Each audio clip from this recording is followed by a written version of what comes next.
Assalamualaikum, salam sejahtera dan selamat kembali semula ke channel Abang. Terima kasih sangat-sangat sudi nak dengarkan cerita yang Abang nak sampaikan hari ini. Jadi hari ini Abang nak sampaikan 3 lagi cerita pengalaman yang dihantarkan kepada Abang melalui email. Walaupun pengalamannya pendek-pendek, tapi bagi Abang memang cukup luar biasa. Setiap pengalaman daripada kita ni ada sesuatu yang menarik. Menarik untuk dijadikan iktibar dan pengajaran dan juga hiburan. Jadi sebelum Abang mulakan cerita, Abang nak sampaikan satu pengumuman. Dalam beberapa hari yang mendatang, Abang keluarkan video daripada adik-adik Abang bercerita. Tujuannya adalah yang pertama, hanya untuk sebagai pengubah suasana. Pengubah suasana. Cumanya cerita-cerita yang adik-adik Abang akan sampaikan, Abang akan letakkan video tu pada waktu malam. Jadi, waktu siang memang Abang akan post video Abang seperti biasa pukul 2 petang setelah 1 hari. Tapi, Abang letakkan video adik-adik Abang bercerita adalah pada hari Abang tak letakkan video.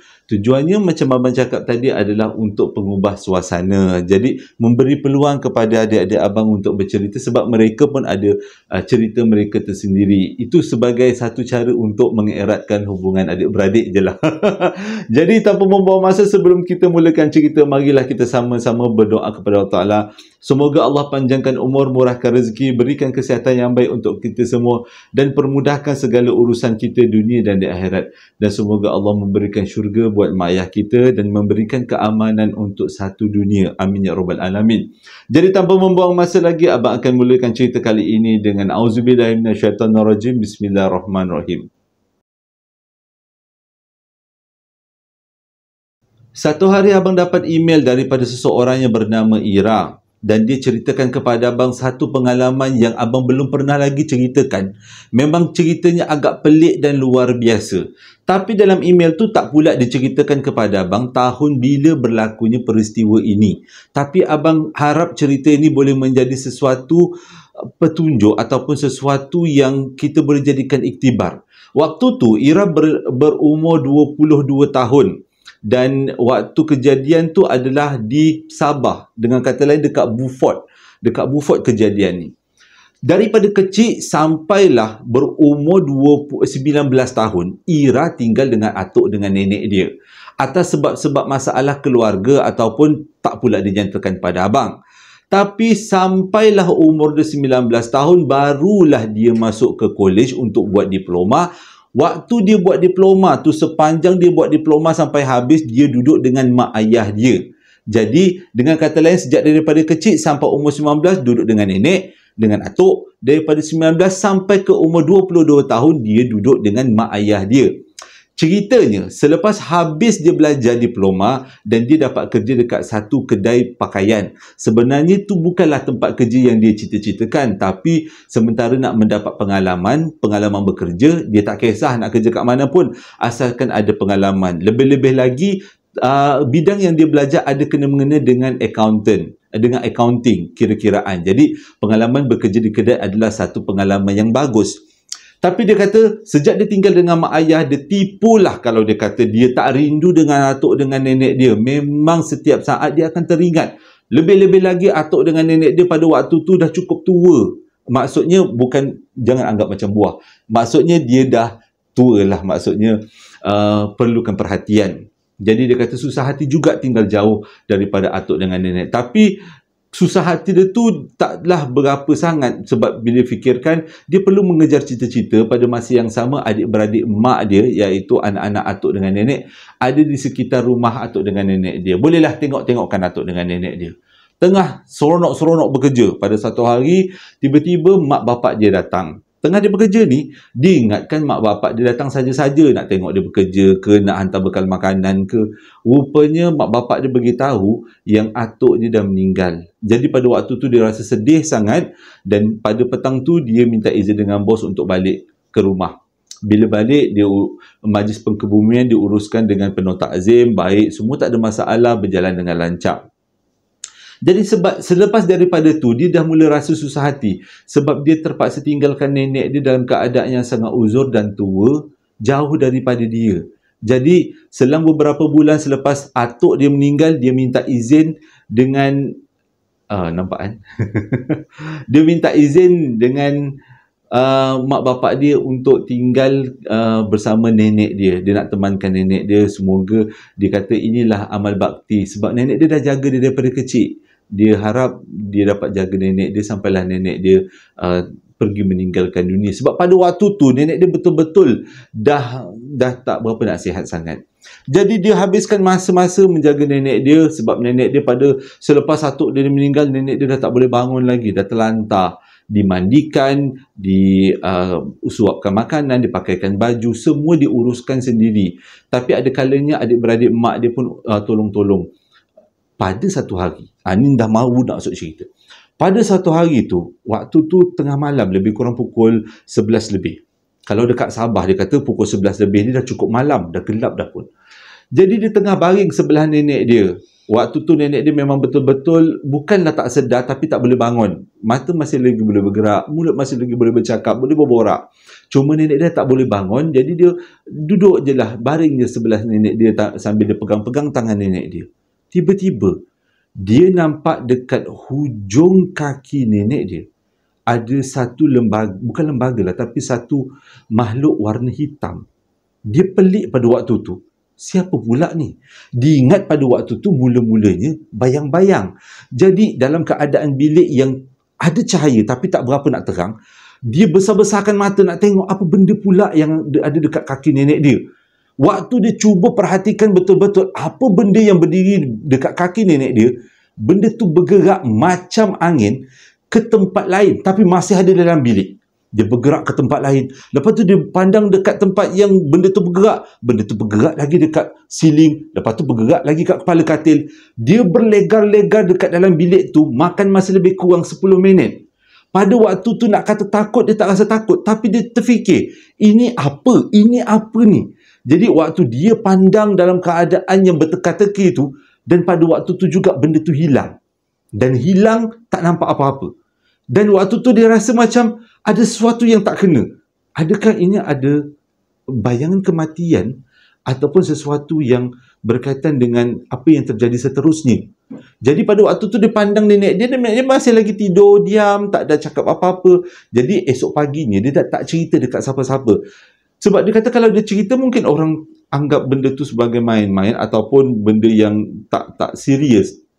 Jadi dia biarkan ajalah. Malam yang kedua, selepas daripada peristiwa malam pertama, dia tidur sebelah nenek dia. Dalam mimpi, dia nampak benda yang dia nampak pada hari sebelumnya. Tapi pada kali ini, benda tu muncul dalam keadaan perempuan. Cumanya, memang hitam daripada atas sampai bawah, cuma matanya warna putih. Itu je yang dia nampak. Tapi dekat dalam mimpi tu, dia tak takut pun. Dan dia tengok benda tu ada dekat dalam sudut bilik. Dalam sudut bilik dia. Dan bila besok paginya, dia ceritakan benda tu pada makcik-makcik dan mak dia. Dan mereka percaya tapi tak nak ambil benda tu sebagai satu benda yang serius. Dan untuk malam yang ketiga, memang seperti yang diduga nenek dia nazak. Dan akhirnya nenek dia menghembuskan nafas yang terakhir. Dia rasa pada waktu tu itulah pertama kali dia tengok seorang manusia diambang kematian. Dia tak rasa takut, cuma dia rasa sedih dengan keadaan bagaimana roh nak melepaskan daripada badan. Sejak daripada tu, setiap malam dia mimpi nenek dia datang dalam mimpi dia. Tapi nenek dia datang dalam keadaan yang tak bercakap. Pada waktu tu, pada awal-awal mimpi, dia memang anggap itu adalah nenek dia. Dengan kata lain, mungkin nenek dia datang sebab dia terlalu rindu dengan nenek dia. Pada waktu tu masih lagi dia ada dekat rumah nenek dia walaupun nenek dia dah meninggal sebab nak menguruskan beberapa hal. Jadi dia kata mungkin nenek rindu dengan dia rindu dengan nenek. Jadi mimpi nenek dia tu datang setiap malam. Tapi yang peliknya, berat badan dia semakin hari semakin menurun. Selera makan dia semakin hari semakin hilang. Dia kata takkanlah benda tu ada kaitan dengan nenek dia datang setiap kali dalam mimpi. Jadi dia anggap benda tu sesuatu yang tak kena. Nak ceritakan kepada orang, susah pula dia nak cakap. Pada satu hari, waktu tu dia kata dia nak bangun subuh. Masih lagi dekat rumah nenek dia, satu badan dia rasa terlalu berat. Macam ada orang yang duduk dekat perut dia. Dia rasa satu badan dia tak boleh bergerak. Dia cuba panggil makcik, mak dia dan siapa je yang ada dekat rumah tu. Dan selepas mereka semua berkumpul, mereka semua terkejut dengan keadaan Ira. Sebab Ira sepatutnya sihat tapi kenapa tak boleh bergerak. Jadi esok paginya, siangnya, dipanggillah orang-orang yang baik-baiklah, orang-orang alim yang boleh mengubat. Banyak juga orang yang datang. Tapi tak ada satu pun sembuh. Ira tetap juga katanya dia terlantar tanpa sebab. Tiba-tiba datang mak kepada kawan dia, berikan air. Katanya itu adalah air bacaan ruqyah. Dan dia minum air itu. Alhamdulillah, selepas dia minum air itu, dia segar. Tapi sepanjang dia terbaring dekat atas katil, tiap-tiap malam dia mimpi nenek dia. Cuma keadaan mimpi tu semakin lama semakin bertukar. Muka nenek dia bertukar ke muka perempuan yang lain. Bukan muka nenek dia lagi. Walaupun dia ceritakan benda ni, selepas dia segar, dia boleh bangun, dia ceritakan benda ni pada mak dan keluarga dia. Semua tak dapat jawapan. Siapa yang datang dalam mimpi dia setiap malam. Dan dia anggap benda ni perlu diubati. Dia ambil inisiatif, pergi ambil peluang, pergi jumpa dengan orang alim, mak bapak dia bawa dia, pergi jumpa dengan orang alim, ubati. Dalam banyak-banyak orang yang mengubat dia, semuanya ada pendapat yang sama, iaitu ada sesuatu yang ikut dia. Cuma mereka tak dapat nak halau sebab benda yang ikut tu datang akibat daripada perjanjian. Pada waktu tu semua ahli keluarga tak tahu nenek dia ni ada bela-bela ke, memang tak tahu. Tak tahu pun. Tapi semua ahli perubatan bagi tahu itu adalah sesuatu yang suka dengan Ira. Dalam banyak-banyak ahli perubatan ada satu yang pandai mengubat, seorang alim. Dia kata imam. Imam tu gunakan ladi hitam dan ladi hitam tu diletakkan di kuku Ira. Tapi sewaktu ladi hitam tu letak kat kuku Ira, dia punya terbakar badan dia. Dia rasa satu badan dia macam dipanggang api. Panas gila. Tak tahu macam mana nak cakap. Walaupun pada waktu tu dia betul-betul sedar, tapi badan dia tak boleh nak menampung kepanasan ladi hitam. Ladi hitam, boleh cubalah kat rumah kalau siapa-siapa yang rasa badan dia macam ada benda-benda tak kena, letaklah ladi hitam dekat kuku, mana tahu ngeleding-ngeleding. Awas tu rumah harga. Tapi abang rasa benda tu disertakan dengan bacaan, tak boleh, tak jalan pun kalau letak ladi hitam macam tu aja. Oh, sambung cerita.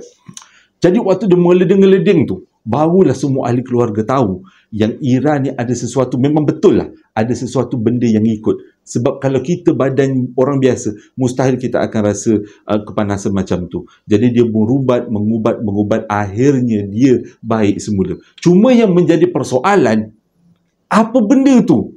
Kenapa dia kena macam tu? Kenapa setiap malam dia mimpi perempuan yang dia tak tahu datang daripada mana? Kenapa perempuan tu datang? Dan perempuan tu pernah muncul 2 hari sebelum nenek dia meninggal. Cerita yang kedua ni disampaikan kepada abang melalui email. Nama yang sampaikan pada abang ni adalah Daniel. Pada waktu disampaikan email ni dia berumur 33 tahun. Tapi cerita ni sebenarnya berlaku pada waktu umur dia 13 tahun. Dia tinggal dekat satu deretan kedai dekat kawasan Port Dickson kalau tak silap abang. Dia kata dia tinggal dekat situ sebab mak ayah dia beli rumah kedai dekat situ sebab senang dia nak menjalankan perniagaan. Bawah kedai, atas rumah dia orang. Cumanya dia kata kalau tinggal dekat kawasan kedai di mana sebelah-sebelahnya adalah kedai-kedai juga, bila malam suasananya sunyi dan lebih parahnya lagi tempat dia tinggal tu dekat dengan perkuburan Islam. Dan ramai orang cerita dekat perkuburan Islam tu ada kubur-kubur lama yang misteri, yang kita tak tahu dia kata siapa punya ataupun siapa asal usul kubur-kubur tu. Ceritanya pada satu malam Daniel, mak dia minta dia buang sampah. Waktu tu pukul 11.30 lah macam tu. Dia nak buang sampah. Jadi mak dia kata pergilah buang sampah. Dia rasa pada malam tu dah tak sedap hati. Tak tahulah kenapa dia rasa panas badan. Dia rasa macam kalau dia pergi buang sampah, dia mesti nampak sesuatu yang tak kena. Hati kita ni, kalau hati nurani yang ke dalam ni kan, kalau kita buat sesuatu dan nak rasa melalui sesuatu peristiwa yang pelik, kita dah boleh rasa. Tapi kadang-kadang kita nafikan. Kita buat-buat tak tahu, rasa-rasa macam tak, malas nak percaya. Jadi disebabkan dia waktu tu masih lagi berumur 13 tahun, dia dah takut. Dia cakap dengan mak dia, boleh tak kita pergi buang sampah sama-sama? Kalau Daniel, waktu tu dia anak bongsu, yang lain tu semua dah pergi belajar jauh-jauh. Jadi dia cakap, dia ni bukan takut mak, dia kata, tapi tak berapa nak berani hari tu. Jomlah mak, kita pergi buang sama-sama sampahnya. Bapak dia tak ada kat rumah pada waktu tu. Jadi mak dia kata, penakut, dia kata, nak juga aku yang teman. Tapi disebabkan marah-marah pun anak bongsu tetap juga mak teman. Bukan anak bongsu je, mak memang macam perangai macam tu. Anak kalau dah merungut, dia temankan juga, dia tahu anak dia siapa kan. Jadi itu macam pengalaman sendiri. Okey, jadi waktu tu pukul 11 malam, Daniel dengan mak dia pun pergi turun daripada tingkat 2 rumah kedai, pergi buang sampah. Tapi yang bagusnya, bakul sampah yang bersotong yang besar tu letaknya memang depan rumah aja. Cuma bakul tu dekat dengan kawasan perkuburan tu, seberang jalannya perkuburan. Jadi dia pun pergilah buang sampah. Waktu dia buang sampah tu, tiba-tiba dia nampak ada orang dekat tepi pagar kawasan kubur. Lampu dekat kawasan kubur tu memang terang. Kubur tu memang terang, bukannya gelap. Jadi dia tengok ada orang dekat sebelah pagar kubur. Tapi dia pelik, kenapa orang tu tundukkan kepala? Macam seolah-olah kepalanya tak ada. Jadi dia pun tenung lah lama-lama. Lepas tu mak dia tanya, tenung apa tu? Dia tengok, cakap sama dia, mak tengok cuba kat kubur tu. Mak dia terus cakap, orang tu tak ada kepala.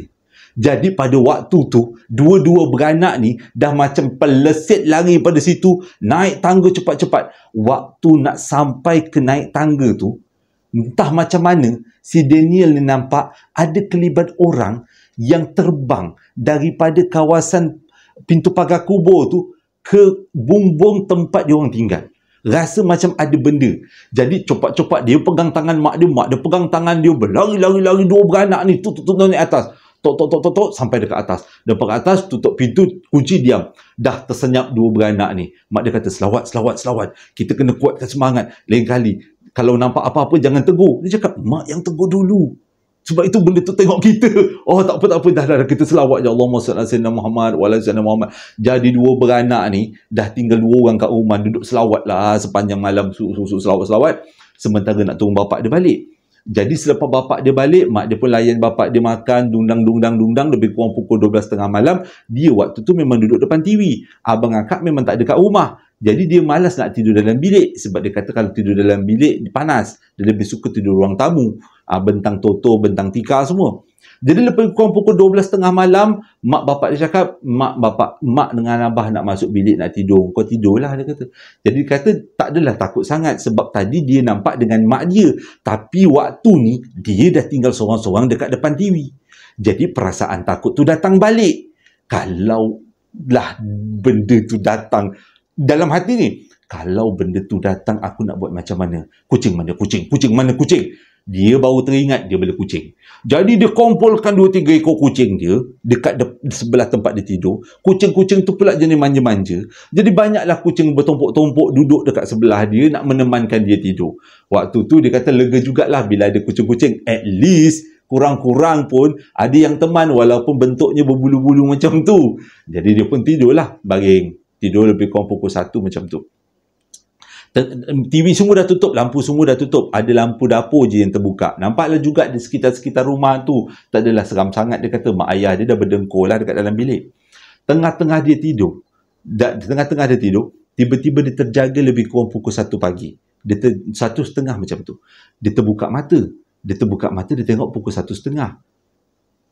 Tapi dia nampak sesuatu peristiwa yang sangat menyakitkan hati, menyakitkan mata. Keempat-empat kucing yang ada dekat depan dia, semuanya tengah meremang bulu. Macam seolah-olah nampak sesuatu. Dia sebenarnya tidur mengiring. Bayangkan dia tidur mengiring dan kucing dia semua ada dekat depan dia. Jadi dia tengok kucing, kucing tengok dia. Itu cara dia tidur. Tiba-tiba dia buka mata, dia tengok kucing tu bukan tengok dia. Kucing tu tengok sesuatu dekat belakang dia dan semua empat kucing tu meremang dan berbunyi macam nak bergaduh. Macam tu. Jadi dia tengok kucing, apa benda pula yang kucing ni nampak yang kat belakang dia ni? Nak toleh memang tak beranilah. Memang dah ketakutan. Tiba-tiba kucing-kucing dia empat ekor tu melenting semua, berterabur kucing lari. Kalau kita macam mana? Dah kucing-kucing tu lari, sah-sahlah kita macam nak lari juga. Waktu tu dia rasa satu badan dia macam kena hempap. Bukannya dia kena hempap, satu badan dia keras, dah tak boleh nak bergerak. Apa benda pula yang dekat belakang aku ni? Jadi nak tak nak dia kena kuatkan semangat, pandang belakang supaya benda tu pergi daripada dia. Dan dia kumpul kekuatan, baca selawat Nabi, dan dia pun toleh. Waktu dia toleh, dia nampak ada benda hitam, dan benda hitam tu slow-slow naik ke siling, masuk ke atas siling. Dan waktu tu bila benda tu masuk dekat atas siling, dia pun bangun, dia pasangnya TV. Waktu tu TV tengah malam kan, TV apa je yang ada, pasang kuat-kuat cerita Mak Saleh dah. Waktu tu lampu dinyalakan satu rumah. Terdiam dia dekat ruang tamu, nak rempur bilik mak. Macam tak senonoh pula kan, umur dia 13 tahun, dah terkebil-kebil, tak tahu macam mana nak tidur. Selepas rumah semua terang, barulah kucing-kucing dia datang teman dia balik. Kurang ajar kucing-kucing. Jadi baru kucing-kucing miau datang kat dia balik, bawa temankan dia. Waktu tu dia kata tak tahu dia macam mana nak buat, dan dia tidur cuba lelapkan mata, tapi dalam keadaan rumah yang bising dan terang satu rumah. Barulah dia dapat tidur. Besoknya bila dia mak dia kejut subuh, mak dia pun terkejut, ni apa hal pula TV tu menyala, satu rumah menyala. Jadi bila dah habis sarapan tu, barulah dia cerita pengalaman dia pada malam tu. Walaupun dia tak nampak secara tepat, tapi keadaan kucing depan dia yang tiba-tiba meremang bulu roma, yang menyebabkan dia rasa huru-hara bila tengok kucing tu. Ish, kalau abang tak tahu nak cakap. Okey, itu cerita yang kedua. Cerita yang ketiga disampaikan oleh Amri, berlaku lebih kurang tahun 2007 lah dekat Kota Kinabalu. Pada waktu dia tingkatan 5. Jadi dia kata dekat sekolah dia menyertai satu badan beruniform. Disebabkan dia dah tingkatan 5, jadi dia bukan lagi jadi peserta setiap kali ada perhimpunan ke ataupun ada camp ke yang berkenaan dengan badan beruniform ni. Dia tak lagi jadi peserta, dia jadi facilitator. Jadi dia membantu cikgu dalam membuat aktiviti-aktiviti. Pada tahun tu dia kata, waktu kejadian tu, dia telah diminta oleh pihak sekolah untuk menjadi facilitator bagi satu badan beruniform budak sekolah rendah. Dia kata terdiri daripada budak darjah 4 sampailah budak darjah 6. Badan beruniform yang Amri anggotai ni memang ada bangunannya tersendiri dekat Kota Kinabalu. Jadi setiap kali ada kem motivasi ataupun seangkatan dengannya, dekat situlah dia orang akan berkumpul. Dia kata dia tak boleh nak beritahu dekat abang sebab tempat tu agak famous juga di Kota Kinabalu. Cuma dia kata cluenya dekat pintu pagarnya ada tangga kanan dan tangga kiri. Itu je dia bagi clue kat abang. Abang pun tak tahu persatuan beruniform apa. Jadi dia kata benda tu berlaku, kem motivasi tu berjalan selama 3 hari 2 malam. Jadi bila hari pendaftaran, dia tolonglah cikgu-cikgu buat pendaftaran. Jadi ramailah murid-murid yang datang, tapi semuanya sekolah rendah. Jadi sepanjang hari itu aktiviti dibuat dan ceramah dibuat sampailah habis aktiviti lebih kurang pukul 10 malam. Bila 10 malam semua budak-budak pun tidur. Dan menjadi kebiasaan facilitator, setiap kali ada kemah-kem motivasi macam ni, setiap facilitator akan ditugaskan untuk membuat rondaan pada jam-jam tertentu. Jadi pada waktu tu dia mendapat tugas untuk membuat rondaan di antara jam 12.30 malam hingga pukul 2 pagi. Benda tu bukan jadi sesuatu yang besar pada dia sebab memang dia dah biasa sangat dekat kawasan kem motivasi tu. Bangunan tu memang dah biasa sangat, bukan tengah hutan pun, tengah bandar dia kata. Jadi dia tak ada dah rasa takut, tak pernah dia terserempak dengan apa-apa. Cuma peristiwa kali inilah yang dia rasa macam seram pula selepas tu bila tengok bangunan tu. Jadi dia kata bila semua budak-budak dah tidur pukul 12 malam, dia pun merondalah dekat setiap blok. Memang tak pernah jumpa apa-apa. Walaupun meronda tanpa lampu picit, dia yakin confident je. Jadi waktu-waktu meronda tu memang tak ada benda yang pelik berlaku. Bila pukul 2 pagi, dia rasa dah habis meronda tu, dia nak kena tukar shift dengan facilitator yang lain. Dia pergilah ke bilik facilitator. Rupanya facilitator pada waktu tu baru dia teringat. Ramai pula facilitator. Jadi tak ada katil kosong untuk dia tidur. Lepas dia kejutkan kawan dia. Oh, kau bangun, kau pergi jaga. Jadi dia pun nak carilah tempat nak tidur. Tapi dekat dalam bilik facilitator tu, semua facilitator tidur berhimpit-himpit. Agak tak selesa untuk dia tidur. Jadi dia pun pergilah dekat bilik peserta. Budak-budak sekolah rendah tadi tu, dekat dorm. Jadi dia carilah mana-mana katil yang kosong. Jumpalah satu katil kosong. Katil tu pula dekatnya katil double decker tingkat 2. Jadi dia baringlah. Waktu tu pukul 2. Dia baring. Jadi dia kebel-kebel-kebel. Lelap. Terlelaplah tengok. Tengah-tengah dia tidur tu, tiba-tiba dia dengar ada satu suara budak batuk. Mula-mula batuk dia biasa je. Tapi lama-kelamaan batuk dia mengokok, hoko macam tu. Sampai kan dia rasa ini binatang apa salah. Ini makhluk apa yang mengokol gila batuk tu, macam nak tercabut lah leher dia punya batuk tu. Sampai kan dia terbangun, dia tengok dekat satu katil tu. Katil tu ada orang, tapi dekat sebelah katil tu ada budak. Tapi budak tu menghadap ke pintu luar. Maksudnya dia nampak belakang budak tu. Dia nampak suara batuk tu daripada budak tu. Budak tu mengokol punya batuk macam nak terkeluar, nak tekak. Mula-mula dia buat tak tahulah. Taklah kau nak terbatuk-batuklah. Bagilah facilitator lain yang meronda tu cari engkau lah. Maksudnya ambil budak tu pergi ke bilik rawatan. Dia malas nak ambil pusing. Tapi disebabkan batuk tu memang tak boleh buat main-main. Nak tak nak dia kena juga turun. Dia ingatkan niat dia nak bawa budak tu pergi ke bilik rawatan. Sebab dia tak nampak pun facilitator yang meronda tu lalu dekat depan bilik tu. Kesian pula budak tu teruk sangat batuk kan. Jadi dia pun turun daripada katil. Waktu dia turun daripada katil, dia pergi dekat budak tu. Dia punya terkejut. Sebabnya budak tu batuk. Kalau kita kan batuk macam ni kan. Tak, budak tu batuk macam ni. Dia tutup semua muka dia, tapi dia batuk. Ada kalanya, waktu dia batuk, dia punya kepala tersenggut-senggut, tapi dia punya leher tu macam nak tercabut daripada kepala.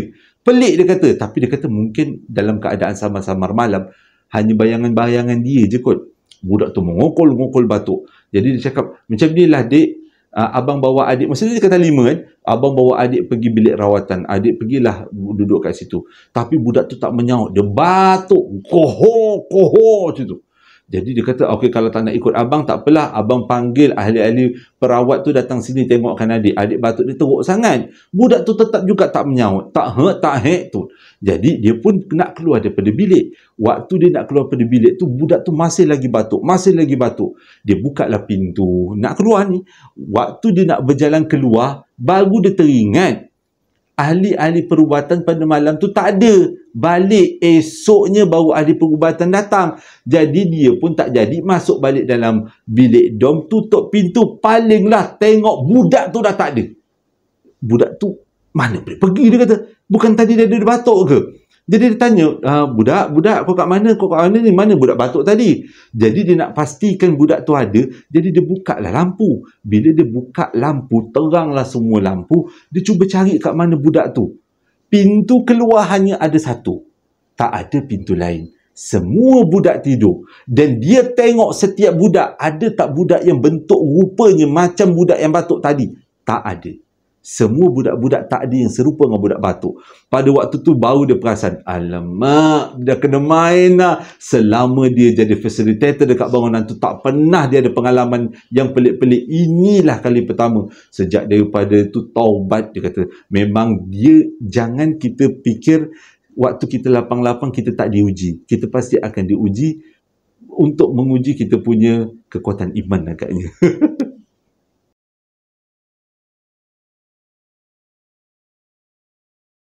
Terima kasih sangat-sangat sudah dengarkan cerita yang abang sampaikan. Satu pengalaman yang luar biasa disampaikan oleh 3 orang penonton cerita abang. Jadi sebelum abang tutupkan cerita, abang ada dapat komen pada 2 hari yang lepas. Dan komen itu sangat menyentuh perasaan abang. Dia kata, dia sebenarnya sebelum ni dia tak pernah tengok abang punya cerita. Yang tengok abang punya cerita ni adalah Pak Anjang dia. Jadi dia kata, 3 minggu yang lepas, Pak Anjang dia meninggal dunia. Dan dia rasa sangat sedih. Dan untuk mengubat rindu kepada Pak Anjang dia tengok cerita abang. Dan sejak daripada tu, dia rasa baru dia faham kenapa Pak Anjang dia suka gelak-gelak, Pak Anjang dia suka tersenyum sorang-sorang, sebab dia kata dia tengok cerita abang tu agak menghiburkan. Abang pun rasa macam terharu bila dapat mesej ni. Jadi marilah kita sama-sama sedekahkan Al-Fatihah untuk salah seorang penonton abang yang sudah pun berpindah ke alam sebelah, berpindah ke alam yang abadi, yang bernama Tarmizan bin Tambi. Semoga almarhum ditempatkan di kalangan yang beriman. Al-Fatihah.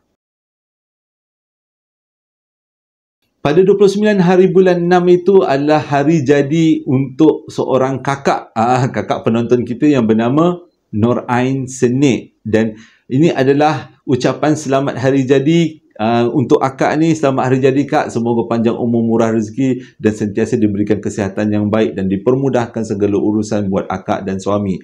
Dan ini adalah mesej daripada suami tercinta. Suami akak beritahu pada saya supaya sampaikan selamat hari jadi ni, moga-moga jadi kenangan. Dan selamat hari jadi juga abang ucapkan buat GM yang jatuhnya pada 26 hari bulan 6 itu. Abang doakan semoga dipanjangkan umur, dimurahkan rezeki, diberikan kesihatan yang baik dan dipermudahkan segala urusan dunia dan di akhirat. Semoga ucapan hari jadi ini menjadi kenang-kenangan. Terima kasih sekali lagi sudah dengarkan cerita abang pada kali ini. Hingga berjumpa lagi dalam 2 hari akan datang. Assalamualaikum warahmatullahi wabarakatuh.